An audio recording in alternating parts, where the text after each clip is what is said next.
been very bold at Unthink about talking. We build learning experiences, we don't do workshops.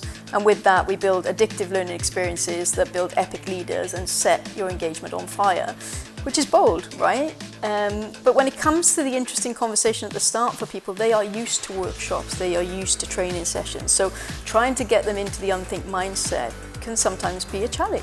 I think the struggle people have if they've only ever done traditional learning is, why should we do things differently, right? But if that was the case, then we'd still be lugging the luggage trolleys around the airports. Do you remember those ones when I was a child? I used to go on holiday with my parents once a year. My dad would be lugging this luggage trolley, no wheels at all. We put a man on the moon before we put wheels on the luggage trolley, and that just always blows my mind. It's the smallest things, it's the simplest things where people go, but why do we need to change that? Those, in fact, are the things we need to change even more. So when I came across Saffir-Simpson's Hurricane Wind Scale, something connected in my brain about this is not dissimilar to the risk tolerance that our clients have at the start of the conversation. What I mean by that is, if you look at tropical storm and negligible damage, what happens there is that you're not taking a lot of risk, okay? If you put it into our world, there might be a few trees blown or some of the roof come off, but not a lot is going to change if you think about the impact on things. And typically, if you're looking at a tropical storm in this instance, that would be virtual learning, a 90-minute session, kind of your tick box exercises.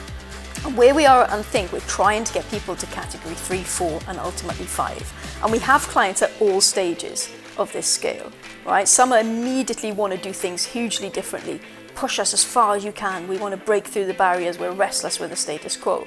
Then we have others who are used to that traditional learning. It is all they have ever done. They couldn't reimagine something different. And that's where we step in. And so through conversations with our clients about, okay, what's the risk tolerance you're willing to take today? Okay, we're probably around category 1. Okay, but how can we still do a good enough job to have impact on your leaders so they can go away and do things differently? What can that look like for you? And at category 1, it might just be a different venue. Okay, whereas category 5, it can be 4 to 5 memorable experiences in the learning experience. So it's just a really nice way to talk about the risk tolerance our clients have when it comes to building learning experiences and giving them the confidence and building the trust with them to move them from tropical storm all the way up to category 5 once they start seeing the impact it has.